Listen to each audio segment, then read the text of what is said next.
Bonjour et bienvenue sur la chaîne, je suis contente de vous retrouver aujourd'hui et j'ai même mis un tout nouveau t-shirt qu'on vient de m'offrir qui est parfait pour l'occasion comme vous pouvez le voir.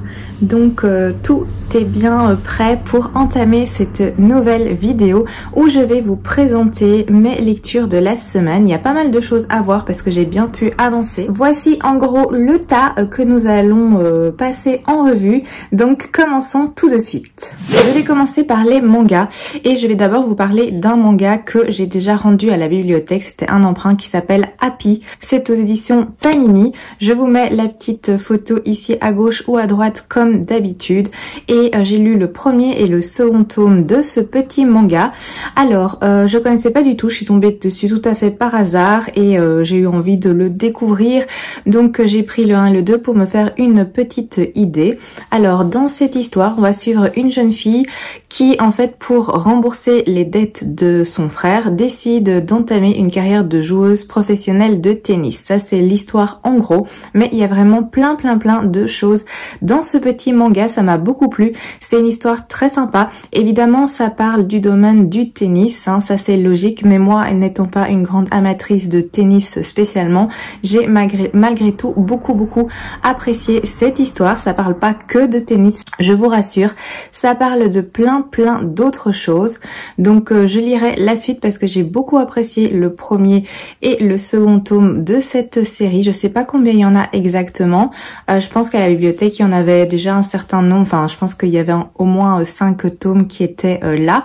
J'ai beaucoup apprécié le personnage de cette jeune fille qui est très attachant, elle est extrêmement courageuse, elle est extrêmement volontaire, elle a beaucoup de soucis, déjà parce que ses parents sont décédés, donc elle s'occupe de ses autres frères et sœurs toute seule. Le grand frère, comme vous l'avez constaté, il a quitté la maison et en plus il a ramené des dettes astronomiques et du coup c'est des yakuza qui sont venus toquer à sa porte à elle pour qu'elle règle les dettes de son frère, étant donné que lui il a disparu dans la nature.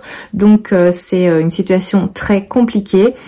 Pour gagner de l'argent, elle est obligée de changer ses plans parce qu'elle est à l'école, donc elle va arrêter ses études, elle va prendre des petits boulots à côté. Il y a la pression des yakuza et la solution qu'elle voit, c'est de se lancer dans cette carrière de joueuse de tennis professionnelle qui va pas être simple non plus, étant donné qu'il y aura beaucoup de difficultés. C'est pas un milieu facile, il y a beaucoup de concurrence, il y a beaucoup de méchanceté aussi. C'était vraiment très bien amené et je continuerai la série parce que j'ai vraiment beaucoup apprécié ces 2 premiers tomes. Je vais continuer dans les mangas parce que j'ai lu des seconds tomes, donc je vais pas non plus m'étaler, mais j'ai lu Abyss Azur le 2e et j'ai lu Le Gros Chat et la Sorcière Grincheuse le 2e tome aussi.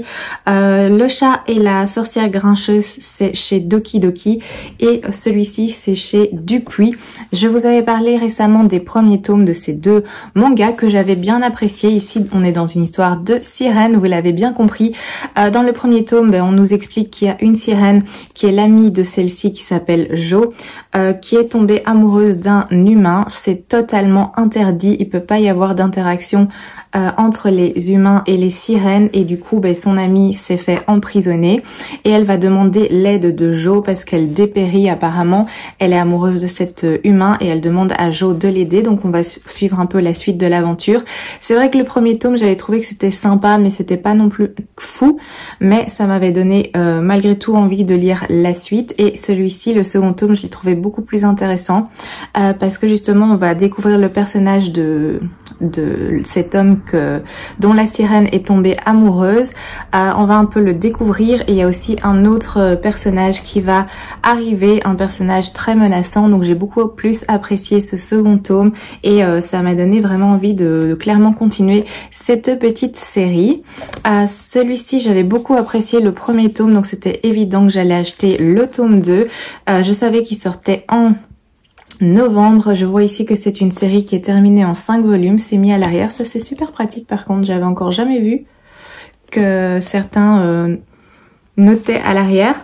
Donc j'avais prévu de me l'acheter et du coup j'ai foncé quand je l'ai vu à la Fnac. Je vous en ai parlé la semaine passée et du coup je l'ai lu tout de suite. J'aime beaucoup cette histoire où on suit cette légendaire sorcière, en tout cas dans sa jeunesse, qui a tué le roi démon, qui était adulé il y a des années et qui depuis est clairement tombé dans l'oubli et est vue comme...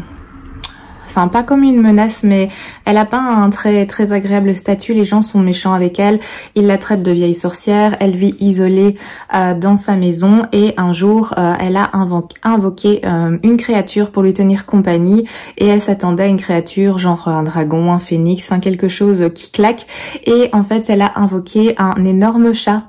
Donc elle était assez dépitée et on suit la relation entre cette sorcière et ce chat. Dans ce second tome, il y a 2 autres personnages qui vont arriver, on les voit ici, il y a un homme et une petite fille. Et c'est super intéressant, c'est vraiment... c'est assez doux parce qu'il y a ce chat qui a l'attitude clairement d'un chat.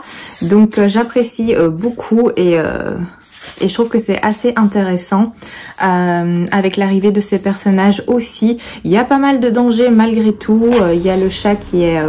voilà, ici, c'est ce genre de dessin. Tout le monde est assez fasciné par cette créature et l'histoire avance tranquillement mais sûrement. Donc, très bon moment avec cette seconde lecture, ce second tome en tout cas.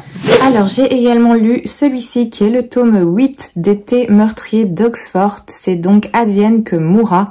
C'est aux éditions City et c'est écrit par H.Y. Anna. C'est une série de cosy mystery dont je vous ai déjà parlé plein de fois, étant donné que c'est un de mes préférés et je suis contente parce que je suis maintenant à jour.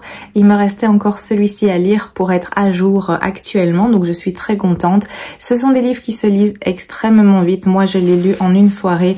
Ce sont des petits livres qui font moins de 300 pages ou quasiment 300 pages, donc vous pouvez y aller, il n'y a pas de souci. Ça va pas non plus vous prendre la semaine, ça dépend évidemment du rythme de lecture, mais c'est vraiment des petits livres qui se dévorent, donc pas de souci à ce niveau-là. Et dans ce 8e tome, évidemment, on va retrouver Gemma qui cette fois va se rendre à Vienne avec les vieilles petites dames qui sont scotchées dans son salon de thé qu'on a déjà découvert depuis quelques épisodes maintenant, parce que ces petites vieilles l'ont en fait inscrite à un concours de pâtisserie en secret et elle a été sélectionnée, donc elle doit se rendre à Vienne pour ce concours de pâtisserie. C'était pas prévu parce que à la base elle avait prévu de partir en vacances à Malte avec son petit ami. Mais problème évidemment, vu qu'il est débordé, il travaille à la police et il doit se charger d'une enquête, il y a urgence, donc il est obligé d'annuler. Gemma est vraiment frustrée parce que c'est pas la première fois que ça arrive, donc elle décide de partir à Vienne à la place et elle se rend dans un hôtel qui vient d'ouvrir. Il y a une pression au niveau des gérants pour que l'hôtel fonctionne, pour qu'il ait bonne presse, etc. Donc elle arrive dans cet hôtel avec les petites vieilles et évidemment il y a une catastrophe qui va arriver assez vite étant donné qu'un homme va être retrouvé mort au pied d'un balcon. Donc apparemment il aurait fait une chute, c'est en tout cas ce que conclut la police. Elle pense que c'est un suicide, mais Gemma n'est pas tout à fait convaincue par cette conclusion et avec évidemment les petites vieilles, parce que les petites vieilles sont sûres, certaines que ce n'est pas un suicide mais que c'est un meurtre, elles vont donc commencer à enquêter. Voilà, ça c'est pour l'histoire. C'est toujours le même style d'histoire, mais moi j'apprécie beaucoup. J'apprécie toujours les personnages, donc ça joue énormément. Ici, on est principalement avec Gemma et avec ses petites vieilles. Cassie reste à Oxford, sa mère aussi, son petit ami aussi, donc on est vraiment... avec ces personnages-là uniquement. J'ai trouvé ça intéressant. J'ai trouvé sympathique aussi le fait de changer de cadre. D'habitude, on est à Oxford. Ici, on est dans un autre pays. Donc, on va un petit peu faire du tourisme grâce à leur visite et à leur découverte. C'était assez agréable de découvrir la ville de Vienne parce que moi, je ne connais pas via Gemma et les 4 petites vieilles. C'est toujours tout doux. C'est une petite lecture agréable. C'est une lecture lecture qui fait du bien. C'est oui, c'était vraiment très chouette de retrouver cette ambiance, cette atmosphère. Il y a un côté historique ici évidemment. Il y a aussi des choses un peu plus spéciales avec des passages secrets, des petites choses un peu dans ce style. Et évidemment beaucoup de pâtisserie parce que comme d'habitude, on a pas mal de petites choses à manger dans ces lectures avec du thé. Bon, ici il y a un peu plus à manger et c'est des autres pâtisseries. Dans les précédents livres, comme on est à Oxford, c'est souvent des pâtisseries britanniques, bien entendu. Donc ici on découvre d'autres choses, d'autres spécialités de Vienne et c'était vraiment très agréable. Alors j'ai également terminé celui-ci qui est La colline aux corbeaux, qui était une de mes lectures en cours de la semaine passée déjà et de la semaine d'avant me semble-t-il. Donc vous avez déjà dû le voir passer. C'est fait par Eliane Bernard et Christian Alexandre Faure aux éditions J'ai lu. Je l'ai terminé. C'est le premier tome d'une trilogie. Ici on est dans un roman historique et en gros au niveau de l'histoire on est en 1515 à Lyon et on va suivre un jeune homme qui s'appelle Dionéo qui est un apprenti imprimeur. Il a 15 ans et c'est à ce moment-là qu'il y a un gros souci à Lyon. Il y a des lettres anonymes qui vont être envoyées à des personnalités de la ville. Donc il y a en fait un corbeau, un maître chanteur qui menace et il va y avoir une enquête autour de cette affaire de corbeau. Donc ça c'est en gros pour l'histoire, mais il se passe beaucoup plus de choses que cela. C'était assez intéressant. Donc on est dans un roman historique qui va nous plonger dans l'univers des imprimeurs du XVIe siècle. Il faut aimer l'histoire parce que sinon je pense pas que vous puissiez adhérer à ce genre de roman parce que c'est vraiment axé principalement sur l'histoire. C'est très intéressant, c'est très bien écrit. On va voyager entre Lyon et Venise, donc on va découvrir aussi d'autres villes. C'est vraiment un aspect intéressant. C'est très bien documenté, c'est de grande qualité. On a aussi des planches qui sont insérés, donc des plans de ville comme ceci dans tout le roman. Donc c'était vraiment très sympathique. L'histoire va se dérouler sur plusieurs années. Donc on va suivre pendant des années Dionéo, on va suivre sa vie, on va suivre ses amours, on va suivre son parcours professionnel. Donc c'est vraiment une très large période. Le récit nous plonge parfaitement dans l'ambiance de l'époque. Il y a aussi à ce moment la thématique de l'intolérance religieuse qui est très présente et c'est un aspect que j'ai beaucoup apprécié, pas parce que c'est sympa, mais parce que j'ai trouvé ça très intéressant et c'est très bien amené ici, donc un très bon point. Dans la quatrième de couverture, en fait on l'annonce plus comme une enquête haletante qui est aussi entre mystère, complot et lutte de pouvoir. Donc effectivement il y a du mystère, il y a des complots, il y a de la lutte de pouvoir, il y a cette enquête par rapport au corbeau, mais j'ai trouvé que le récit historique était plus mis en avant, prenait davantage de place que l'enquête. L'enquête c'est un plus, mais elle est pas vraiment, c'est pas vraiment la thématique centrale de cette histoire. Ça m'a pas dérangé parce que moi j'ai apprécié l'univers historique, mais c'est vrai que si vous pensez vraiment être dans une enquête principalement, moi j'ai pas trouvé que c'était ça le sujet principal de cette enquête. Oui, on va découvrir à la fin qui était ce corbeau, etc. Mais c'est plus tous les enjeux autour et l'époque qui avance et les imprimeurs qui se développent et toutes les petites intrigues tout autour. Donc voilà, vraiment plus le premier plan, c'est l'histoire. Donc voilà, c'était très sympa. Comme je vous l'ai dit, c'est un premier tome d'une trilogie. C'est très accessible. Donc si vous aimez l'histoire mais que vous aimez pas quand c'est trop complexe, n'ayez pas peur. Ici, c'est intéressant, c'est fluide et c'est très accessible. On est sur des chapitres assez courts, donc ça permet une lecture rapide et fluide sans alourdir comme c'est le cas parfois dans certains romans historiques. Donc c'est pas du tout indigeste au niveau de la lecture. Donc si vous voulez tenter, je peux vous le recommander. En ce qui me concerne, j'ai lu le premier tome, donc je vais pas lire tout de suite la suite. Ça m'intéresse, mais dans l'immédiat, je ne vais pas me lancer dedans. Ce sera sans doute pour plus tard. Donc voilà pour cette lecture. J'ai également lu La maison hantée de Shirley Jackson aux éditions Rivage Noir, qui est un livre que j'ai acheté il y a vraiment pas longtemps et je suis contente parce que je voulais absolument le lire en automne. Donc c'est chose faite, c'est un tout petit livre qui fait 270 pages environ. Donc ça se lit assez vite. Donc dans cette histoire, on est à Hill House, qui est en fait une immense et lugubre maison qui fut construite, on nous explique, au 19e siècle. C'est un très très grand bâtiment qui est labyrinthique, qui est sombre, qui est inquiétant, bref, qui donne pas vraiment envie de s'y installer. Et cette maison est vide depuis des années parce qu'on l'a dit hantée. Et on va suivre un chercheur qui s'appelle le docteur Montag, qui est très intéressé, fasciné par les phénomènes paranormaux et qui va décider justement de mener des recherches dans cette maison pour savoir si elle est effectivement hantée ou pas. Alors il va inviter 3 autres personnes à l'accompagner pour séjourner dans cette maison et ainsi vérifier si la renommée de cette maison est vraie ou pas. Donc ça, c'est pour l'idée générale de cette histoire. Donc ici, on est dans un huis clos, clairement, qui se passe dans cette maison à Hill House tout le temps. C'est assez inquiétant parce que la demeure est très noire, elle est... on s'y perd, enfin c'est pas du tout un aspect très agréable, c'est pas une belle demeure, c'est une maison qui est abandonnée depuis des années et qui donne un petit peu la chair de poule. Donc ce fut ici pour moi une lecture divertissante, agréable mais pas incroyable non plus. J'en attendais un petit peu plus, peut-être plus de frissons, peut-être plus d'angoisse, plus de peur, de crainte. Ça n'a pas été le cas malheureusement, mais j'ai passé quand même un bon moment. Comme je vous l'ai dit, c'est un petit livre, donc ça se lit vite, on n'est pas lancé dans une brique non plus. J'ai pas eu peur, ça m'a pas fait frissonner. Après il y avait des petits événements paranormaux, mais pas de là à moi me faire peur. Donc ça dépend évidemment de la sensibilité de chacun, mais pour moi ça reste un niveau assez soft. J'avoue que le début est assez lent.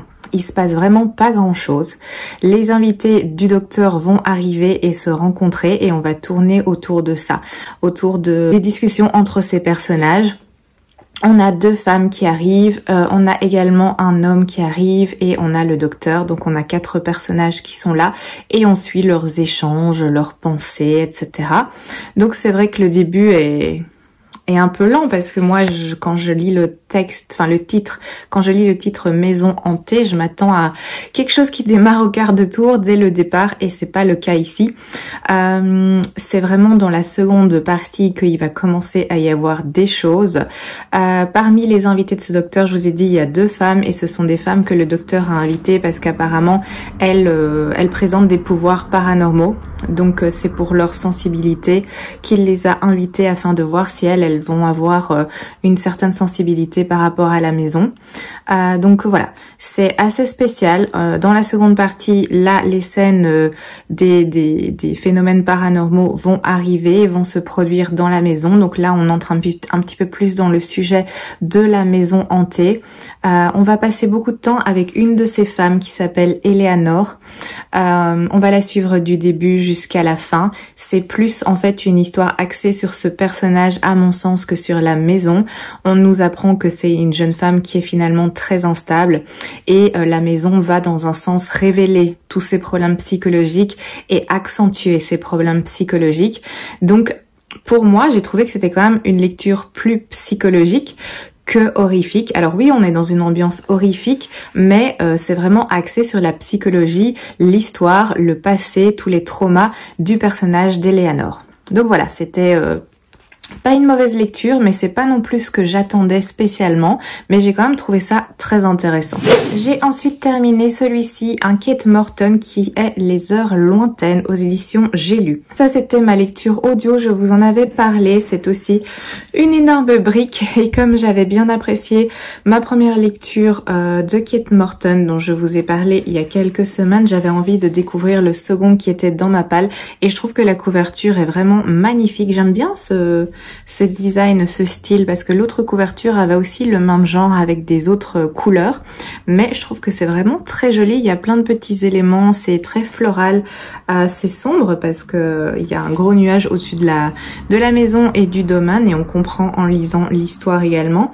Donc voilà, j'étais curieuse de poursuivre et de découvrir parce que j'ai bien apprécié le style du premier livre et on se retrouve un peu dans le même schéma avec celui-ci. Donc dans cette histoire, on va suivre le personnage de Eddie principalement, et en fait on va découvrir en gros l'histoire de sa mère. Parce que sa maman, Meredith, en fait, a été, il y a 50 ans, évacuée de Londres pendant la guerre, comme c'était le cas de plein d'enfants à ce moment-là. Donc elle a été envoyée loin de Londres, elle a été envoyée à la campagne, et en fait elle a été recueillie dans une très très grande maison, c'était même un château, le château de Milderhurst. Donc elle a été recueillie par une famille d'aristocrates, et elle a passé quelques temps là-bas. Elle est devenue assez vite l'amie d'une de ces aristocrates qui s'appelle Juniper. Juniper, c'est un personnage très excentrique, qui est très créatif, qui a un côté artiste, et c'est la cadette de la famille. Donc on va se rendre compte que c'est une famille avec 3 filles, 2 sœurs jumelles, plus cette cadette qui est Juniper. Donc la maman d'Eddie, donc qui s'appelle Meredith, arrive au sein de cette demeure, va directement devenir amie avec Juniper, et en fait elle a caché cet aspect de sa vie pendant des années, et c'est tout à fait par hasard que Eddie va découvrir en fait le passé de sa mère, savoir qu'elle a été envoyée à la campagne et qu'elle a vécu avec cette famille, et elle comprend pas trop pourquoi sa mère a toujours caché cette partie de son passé. Donc évidemment Eddie va commencer un petit peu à rechercher, parce que la relation avec sa mère est un petit peu difficile, sa mère est extrêmement secrète et elle n'ouvre pas la porte pour la communication par rapport à son passé. Eddie se rend bien compte qu'il y a quelque chose qu'il y a une blessure, qu'il y a quelque chose de bizarre, d'étrange par rapport à cette famille d'aristocrates, à ce passé, à cette demeure de Milderhurst. Et du coup, eh bien, elle va essayer de faire ses propres recherches. Elle va donc se rendre au château. Elle va essayer de rencontrer les sœurs qui ont maintenant un certain âge, mais qui sont toujours vivantes. Et elle va commencer comme ça sa petite recherche. Et évidemment, elle va trouver plein de secrets. Donc j'ai vraiment beaucoup apprécié. Comme pour l'autre, c'est le même style de schéma. On a une mère et sa fille. On a la mère qui a plein de secrets par rapport à son passé et qui les a gardés secrets toute sa vie pour plein de raisons. Et on a la démarche de la fille qui va essayer de faire la lumière sur les événements du passé de sa propre mère. Donc c'est tout comme le premier livre que j'ai lu de cette autrice, mais comme j'aime bien ce schéma, enfin, je pense que, voilà, j'en ai lu 2 dans un délai assez rapproché. Je pense que je vais pas retourner dans ce genre d'histoire. Je pense que là, j'ai mon compte pour l'instant, même si c'est amené vraiment très très bien. J'aime beaucoup l'écriture, la plume de Kate Morton, et j'apprécie ce genre d'histoire avec des familles qui ont plein de secrets en rapport avec le passé, le présent, toujours cette double temporalité. J'apprécie tous ces éléments, c'est pas ça, mais ici, comme j'en ai lu 2 quasiment l'un à la suite de l'autre, je pense que maintenant je vais faire une petite pause justement pour pas être dégoûtée de ce genre de récit que j'apprécie. Donc je vais pas non plus me tirer une balle dans le pied et en lire plein jusqu'à ce que je sois un peu dégoûtée de la thématique. Mais c'était vraiment très très chouette, très gai, bien amené, bien travaillé, bien construit. Il y a quelque chose de addictif dans la plume de l'autrice. C'est passionnant, on a du mal à lâcher le roman. Moi je l'ai écouté comme je vous l'ai dit, mais j'avais envie d'y retourner parce que j'avais envie vraiment de savoir ce qui s'était passé, de savoir tout le mystère qui entourait cette famille d'aristocrates, qui entoure le manoir de Milderhurst, et savoir ce qui était arrivé effectivement à sa maman Meredith, savoir aussi quels sont les secrets qui enveloppent les 3 sœurs et surtout la cadette qui est un personnage très particulier qui a vécu beaucoup de choses. Il y a aussi beaucoup de traumas dans cette famille qu'on nous explique petit à petit. Enfin, c'est vraiment très riche. Il y a énormément de choses et tout est très bien amené. On ne s'embête pas un seul moment malgré la longueur du roman. C'est un livre qui fait quand même plus de 800 pages et pourtant il n'y a pas de longueur à mon sens. Ça se dévore tout seul, c'est addictif, c'est prenant, c'est captivant. On s'attache aux personnages. Je me suis attachée aux personnages de ces 3 sœurs qui sont vraiment qui ont eu une vie incroyable. Bon, je sais que ce sont des personnages fictifs, mais lisez. Elles ont eu une vie incroyable, elles ont eu beaucoup de blessures. C'était vraiment génial, c'était super intéressant. J'ai aimé l'ambiance aussi. Oui, c'était vraiment top. Je trouve que c'est vraiment très sympa la façon dont Kate Morton écrit ses histoires. Et l'ambiance est super agréable aussi parce qu'on se retrouve par moments dans un style un petit peu gothique avec ce château. Ce château qui actuellement, enfin en tout cas quand on se retrouve dans les passages au présent, a perdu sa splendeur parce que ça s'entretient. Un château, ça coûte des fortunes et il n'y a plus autant d'argent dans cette famille. Donc c'est un château qui est un petit peu laissé comme ça à l'abandon pour certaines parties.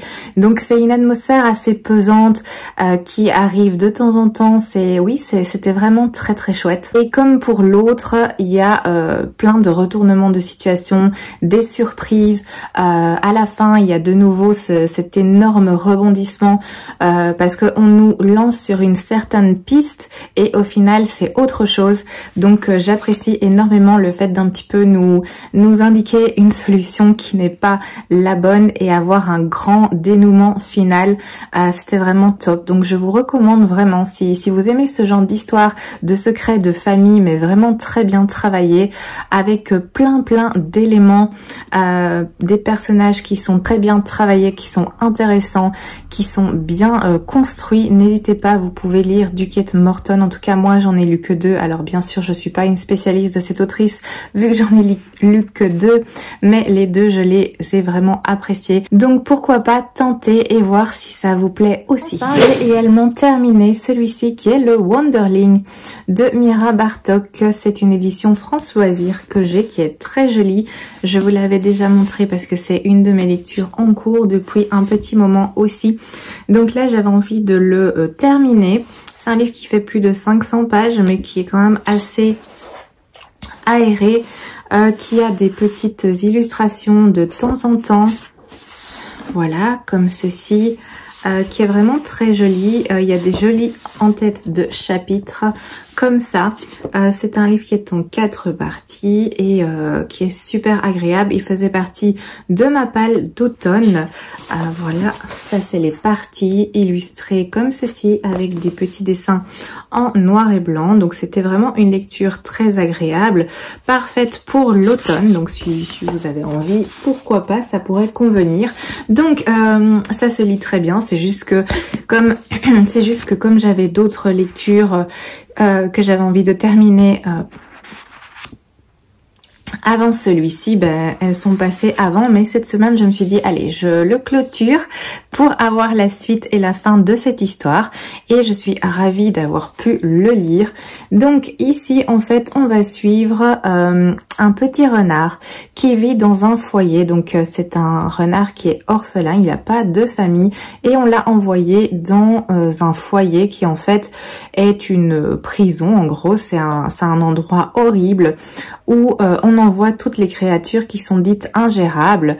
Et ce foyer est dirigé par Mademoiselle Furoncle, qui est une directrice extrêmement méchante. C'est une femme horrible qui considère en fait que les pensionnaires qui lui sont envoyés, eh bien, doivent vivre dans la peur, ils doivent être malmenés et ils doivent l'asservir, ils doivent être silencieux et obéissants.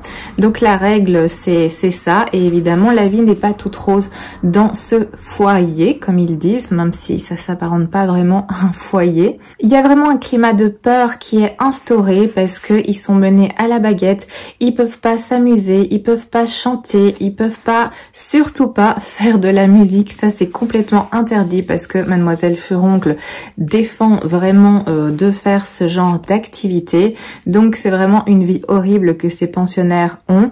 Et là, parmi eux, on suit ce petit renard qui est spécial parce qu'il a qu'une seule oreille. Il s'appelle numéro 13, donc on lui a même pas donné de nom à proprement parler. Le pauvre, il est appelé numéro 13 et il est malmené déjà par cette directrice, mais également par d'autres pensionnaires qui sont tout simplement méchants. Tous les pensionnaires qui sont dans cette orphelinat, ce foyer, ne sont pas des personnages gentils qui ont été envoyés là. Il y a aussi des petits garnements qui sont méchants. maison. Donc le pauvre, il est harcelé, il est malmené de tous les côtés. Et un beau jour, il va y avoir un nouveau pensionnaire qui va arriver. C'est un petit oiseau qui s'appelle Babiole. Et ici, numéro 13 va assister à une scène où, eh bien, Babiole est brutalisé et malmené par d'autres pensionnaires. Lui, il est extrêmement timide, il essaye de se faire vraiment le moins voir possible pour éviter les problèmes. Et là, il va être pris d'une envie d'aider et il va intervenir. Et donc, Babiole va devenir son amie et elle va lui donner un nom et elle va le prénommer Arthur. Donc Arthur, la légende d'Arthur, c'est donc un nom assez prestigieux, assez courageux et Babiole est sûre qu'elle a très bien choisi son prénom pour notre petit renard. Et en fait, ils vont décider, Babiole surtout, va un petit peu bousculer notre petit renard et va le convaincre en fait de s'échapper du foyer pour partir vivre des aventures, notamment découvrir quelle est la destinée de Arthur maintenant, hein, vu qu'il a un nom, parce qu'il sait pas qui il est, il sait pas d'où il vient. Il a simplement comme information une adresse pour découvrir qui était sa famille et donc Babiole va le convaincre de s'échapper pour retrouver son histoire, retrouver son passé, retrouver ses origines. Ça c'est pour l'histoire. Et c'était une très chouette histoire avec un début assez difficile hein, parce que c'est extrêmement triste. La première partie quand il est au foyer, c'est une période très difficile pour notre petit renard, pour Arthur évidemment. C'est un personnage qui est extrêmement attachant, qui est tout mignon. C'est un univers vraiment sympathique où on a des humains mais on a aussi plein d'animaux. Ça c'est le monde du Wonderling. Donc on a une carte au début avec le foyer qui se trouve ici et il y a d'autres villes, notamment Blancheville. On voit un petit peu avec ce plan les aventures et le parcours que va faire Arthur. C'était vraiment très sympathique comme contexte. C'est une histoire qui est au final assez dure, ça s'adresse à la jeunesse évidemment, mais il y a plein de choses très tristes parce que Arthur va devoir affronter plein de difficultés, il va avoir plein de problèmes, il va faire face à plein de choses dures et difficiles, donc c'est pas tout rose, mais c'est quand même une très belle histoire au final. Je suppose par contre que c'est un premier tome parce que à la fin, on n'a pas toutes les réponses et la fin, à mon sens, annonce une suite, la suite des aventures de Arthur, la suite des aventures de Babiole parce qu'il y a un événement qui n'est pas clôturé. Je vous en dis pas plus évidemment, mais à mon sens, il devrait normalement y avoir une suite. En tout cas, ça me semblerait logique d'avoir une suite. C'était une lecture parfaite pour la saison, une lecture triste mais quand même avec de l'espoir, avec des belles valeurs, avec de l'amitié, avec du courage, avec de la loyauté, avec la recherche de son identité, avec des personnes qui sont méchantes mais on a une explication, on sait pourquoi ces personnes sont méchantes, on nous explique ce qui s'est passé, donc c'est aussi assez intéressant à ce niveau-là. Plein de petits personnages attachants. J'ai beaucoup aimé cet univers où on mixe comme ça animaux et humains. C'est un univers qui est très bien construit, qui est très riche, qui est très intéressant. C'était vraiment sympathique, c'est très original, il y a beaucoup d'imagination dans cet univers, dans cette lecture. Donc si vous cherchez une lecture jeunesse mais qui est quand même bien construite, qui fait passer beaucoup de messages, parce que comme je vous l'ai expliqué, il y a pas mal de choses là-dedans, il y a plein de rebondissements, il y a une aventure, il y a une quête, il y a plein d'amitiés qui se font, qui se créent oui, il y a vraiment quand même beaucoup d'éléments dans cette histoire. Je peux vous le recommander. En plus, c'est un livre qui est magnifique déjà au niveau de sa couverture, donc de l'extérieur, et qui est très beau aussi à l'intérieur. Donc je vous le recommande si vous avez envie. En plus, ce serait parfait pour l'automne, donc n'hésitez pas. En tout cas, moi je vais regarder et je vais guetter si le second tome ne serait pas bientôt disponible, parce que je pense que du coup je continuerai et je poursuivrai un petit peu les histoires, les aventures de Arthur pour avoir le dénouement final de tout cela. Voilà, ça c'est pour mes lectures faites cette semaine, donc il y en a eu pas mal, je suis assez contente. Il y a des choses qui se lisent très vite, hein, comme les mangas et les petits petits cozy mystery que je dévore en général. J'ai commencé d'autres lectures, je vais vous montrer ça. Bon, je suis toujours dans Opération Sabine de Nicolas Texier aux éditions Les Moutons Électriques. Je suis à 47% environ. Et c'est assez spécial. Je sais pas trop en fait si j'aime ou si j'aime pas, mais en tout cas j'ai envie de le continuer, donc je vais le terminer pour avoir un avis un petit peu plus précis. Donc c'est quand même très très spécial, il y a beaucoup de choses, c'est un univers assez spécial. Donc oui, on parle vraiment d'espionnage, on parle d'enchanteurs en même temps, on a une mission, on a des créatures fantastiques, des vampires et des monstres et des choses comme ça. Donc c'est assez mélangé comme univers. Donc je sais pas trop comment me positionner par rapport à cette lecture. Par contre, je viens de constater qu'il est mis Mon Émerveil 1. Donc est-ce que ce serait un premier tome? Je sais pas, je pensais que c'était un one shot, mais c'est peut-être le premier tome de, je ne sais pas, d'une trilogie, d'une série, je sais pas trop. Si vous savez, n'hésitez pas à me le dire. Mais bref, je vais quand même continuer parce que ça m'intéresse, j'ai pas envie de l'abandonner non plus, donc je vais le continuer et essayer de le terminer pour la semaine prochaine. Alors j'ai également commencé le tome 4 de L'Apprenti Épouvanteur, il s'appelle Le Combat de l'Épouvanteur de Joseph Delaney aux éditions Bayard Jeunesse. Ça va se lire, ça se lit super vite, hein, je le sais. J'ai déjà lu une centaine de pages, il y en a 400 environ, donc ça ce sera terminé pour la semaine prochaine, c'est certain. Et ici, ben, j'aime toujours autant, je suis vraiment contente d'avoir vu ces livres à la bibliothèque et de m'être décidée à les relire et à en tout cas continuer cette série. Comme je vous l'avais dit, j'avais lu les premiers tomes de cette série il y a des années. Je l'avais pas terminé. Celui-ci, je pense que je l'avais déjà lu. Donc il me semble que j'étais arrivée jusqu'au 4 ou peut-être jusqu'au 5. En tout cas, cette histoire me dit quelque chose. Donc je pense que celui-là, je l'avais déjà lu. Donc c'est une relecture, mais c'est vraiment top. Je passe un très très bon moment à chaque fois. Donc je suis très contente. Je suis toujours dans ma lecture du Tueur intime de Claire Favant aux éditions Pocket, que j'aime beaucoup aussi. Je suis à la page 124.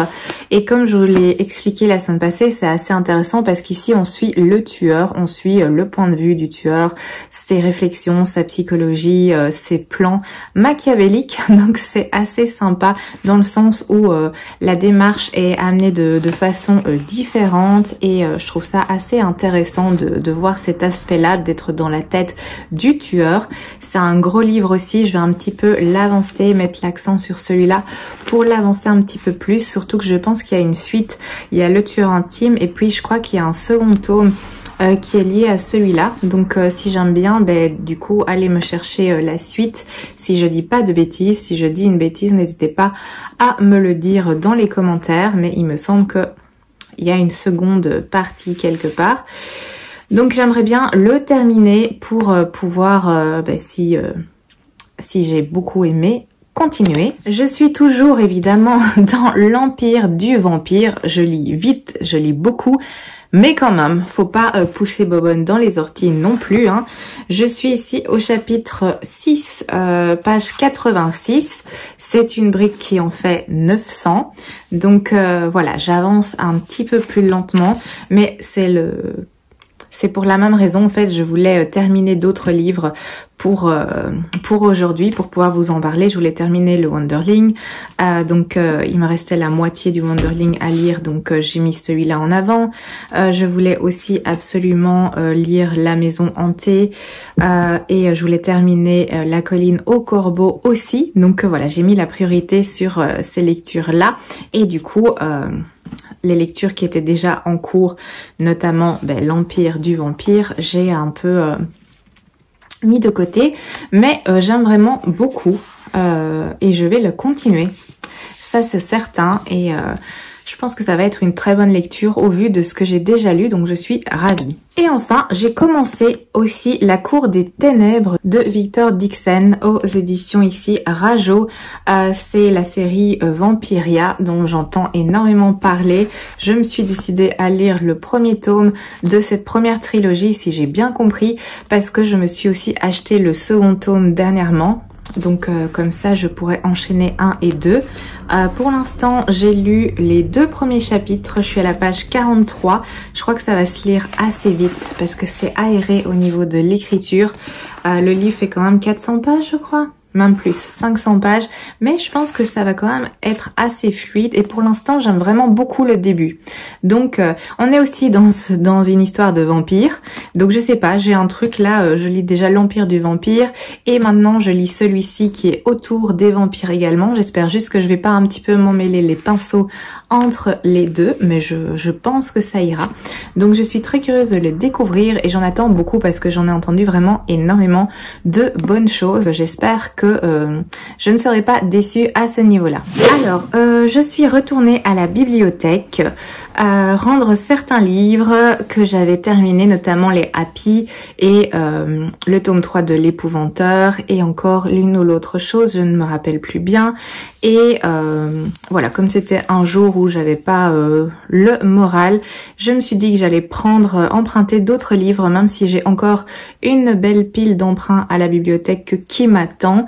Mais je me suis dit que voilà, j'allais me faire plaisir et emprunter les livres qui me faisaient envie, que c'était un craquage qui est gratuit dans un sens, que c'était mieux de me défouler à la bibliothèque que dans une librairie.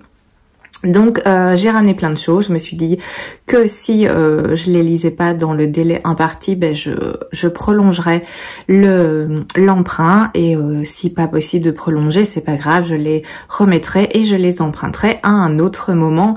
Donc pas de stress à ce niveau-là, mais j'avais envie de flâner, d'être avec des livres et d'en ramener plusieurs à la maison. Donc voilà, je vais vous montrer ce que j'ai été chercher. Tout d'abord, j'ai pris La clé des champs de Audrey Fallot qui est aux éditions Gallimard Jeunesse. C'est un livre que j'ai vu passer déjà quand il est sorti, ça fait un petit moment, ça fait quelques mois maintenant et j'avais eu envie de l'acheter mais je ne l'avais pas fait. Ici je me suis dit que c'était l'occasion de le découvrir. J'en ai entendu aussi pas mal de bonnes choses, j'ai pas trop envie de savoir ce que ça raconte.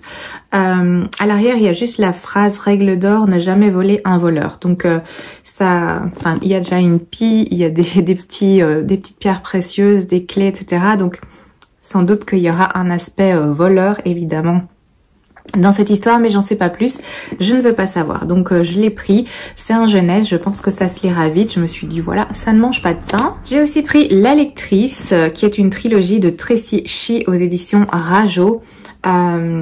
Et c'est un livre que je ne connais pas du tout, mais comme le titre c'est La lectrice, évidemment, ça m'a tapé dans l'œil. Apparemment, c'est très connu aux États-Unis, ça a été un best-seller. Ils mettent que c'est une expérience de lecture inédite, un roman magistral regorgeant de contenu caché. Donc ça m'a donné envie de le découvrir et je n'ai jamais rien entendu au sujet de cette lecture. Je sais pas si quelqu'un l'a lu, n'hésitez pas à me dire ce que vous en avez pensé, parce que moi il m'intéresse, il m'interpelle, je suis assez curieuse de le découvrir, donc j'ai pris celui-là. J'ai aussi pris un livre qui me faisait envie à sa sortie et le tome 2 vient de sortir, donc je m'étais dit je vais regarder s'ils ont le premier tome à la bibliothèque pour me plonger dans cette histoire. C'est Souveraine de Laura Sébastien aux éditions Casterman. Donc il est sorti il y a un petit moment, je pense que c'était début d'année ou peut-être l'année passée. Bref, j'avais aussi envie de l'acheter, mais il y avait eu d'autres achats et je suis contente qu'il soit disponible à la bibliothèque, comme ça je vais pouvoir le découvrir et si j'aime bien, ben, du coup poursuivre avec le second tome qui vient juste de sortir. Donc il y a celui-ci aussi que j'ai emprunté. J'ai pris le premier tome de Maldoror. J'ai du mal avec ce titre, il y a toujours un truc qui coince quand je le dis. C'est Les enfants de la légende de Philippe Le Cherchmeyer aux éditions Flammarion Jeunesse. Donc ça, c'est une trilogie. D'ailleurs, le 3e tome va ou vient de sortir. J'ai eu déjà un très bon écho parce que ma sœur a lu le 1 et le 2 et était en attente du 3. Donc elle a quand même apprécié cette histoire. C'est un tout petit livre, je pensais qu'il était plus gros, mais au final, vous voyez, C'est un petit livre assez fin, il doit faire il fait 350 pages environ. Donc c'était une histoire que j'avais envie de découvrir aussi et je me suis dit bah autant le prendre à la bibliothèque. Comme il est tout fin, ça se lira assez vite. Et dernière chose que j'ai pris à la bibliothèque, c'est celui-ci, c'est donc Caleb, qui est aussi une trilogie. En tout cas, il y en avait 3 à la bibliothèque, donc je suppose que c'est une trilogie. C'est de Mira El Jundir aux éditions Rajo. J'ai pas mal de choses de Rajo actuellement. Et j'avais lu l'arrière de couverture. Apparemment, on suit Caleb qui est un empathe, c'est-à-dire que c'est quelqu'un qui se connecte aux émotions pour manipuler les personnes. Donc ça m'a intéressée. Je veux pas trop savoir non plus, mais juste savoir qu'il a ce pouvoir d'empathe, ça m'a intéressée. Donc je me suis dit pourquoi pas tenter et voir si ça me plaît. Et si ça me plaît, je sais qu'il y a la suite. J'ai vu qu'il y en avait 3. Donc ici ils mettent saison 1, je suppose que c'est saison 1, 2 et 3. Et de découvrir cette histoire. En bas il y a mis ceci est bon d'être mauvais. Donc je sais pas trop ce que ça va donner, mais je suis curieuse de découvrir. Voilà, ça c'est pour les emprunts à la bibliothèque et j'ai quand même commandé, j'ai quand même été acheter des livres en neuf. Je me suis fait un petit achat de livres poche. C'est des livres qui étaient dans ma wishlist depuis un bon moment. En premier lieu, il y a celui-ci qui est le livre des anciens, le tome 1 Sœur écarlate de Marc Laurence aux éditions Bragelonne. Poche, c'est une trilogie et ça me faisait envie, mais depuis des mois. Donc je me suis décidée à le prendre et à découvrir cette histoire. Apparemment, on forme des jeunes filles pour qu'elles deviennent des tueuses. Donc les mix est une intrigue palpitante, violente et d'une intensité captivante. J'en ai aussi entendu pas mal de bons échos. Donc voilà, je suis très curieuse de le découvrir. Je vais essayer de pas le faire trop traîner dans ma palle parce que il me tente depuis des mois et maintenant que je l'ai, bah je peux foncer. J'ai aussi pris celui-ci que je connaissais pas, mais je suis tombée sur le 7e tome, je pense, en allant à la Fnac la semaine passée et ça m'avait donné envie de découvrir cette histoire. C'est Cavalier Vert de Kristen Brittain aux éditions Bragelonne aussi. Donc là, comme je vous l'ai dit, il y en a plusieurs. D'ailleurs, on voit ici dans la même série et je pense que j'avais vu le tome 7 sur le présentoir. Ils mettent que c'est une aventure merveilleusement captivante. Ça m'avait donné vraiment très envie de le lire. Il est mis ici qu'on va suivre une jeune fille éprise d'aventure qui s'enfuit après avoir été exclue de son école pour avoir défié en duel le fils d'un gouverneur de province. Elle croise alors un cavalier vert, l'un des légendaires messagers du roi, qui lui demande dans un dernier souffle de porter un message à son souverain. Sans même prendre connaissance de la missive, elle fait le serment de la remettre en main propre, scellant ainsi son destin, car elle est soudain magiquement investie de la mission qu'elle vient d'accepter, devenir un cavalier vert. Dès lors traquée par des assassins au service d'un mystérieux sorcier, la jeune fille qui s'appelle Carrigan ne peut compter que sur sa fidèle monture et les mystérieux pouvoirs qu'elle va se découvrir. Donc vous voyez un peu le genre, hein, magie, traque, danger, cavalier... Ça m'avait beaucoup tenté et je me suis pris du coup le premier tome bien entendu. Et dernière chose que je me suis acheté, c'est celui-ci qui est American Elsewhere de Robert Jackson Bennett aux éditions Le Livre de Poche. Et ça avait l'air super chouette, c'est une belle brique. Je l'avais vu en grand format et... quand j'avais vu qu'il était sorti en poche, je me suis dit bah, autant le prendre en poche. Donc ici, on nous dit que c'est un roman qui brasse tous les genres de l'imaginaire, une totale originalité. C'est impossible à lâcher. Ben, il y a tous des petits titres hein, qui annoncent un peu la couleur, mais aussi au niveau de l'histoire. Dans le résumé, on nous dit que veillée par une lune rose, Wink au Nouveau-Mexique est une petite ville idéale. À un détail près, elle ne figure sur aucune carte.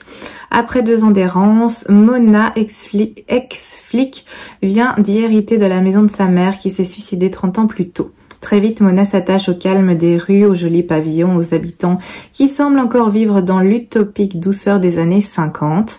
Pourtant, au fil de ses rencontres et de son enquête sur sa mère et les circonstances de sa mort, Mona doit se rendre à l'évidence, une menace plane sur Wink et ses étranges citoyens. Sera-t-elle vraiment de taille à affronter les forces occultes à l'œuvre dans ce lieu hors Amérique?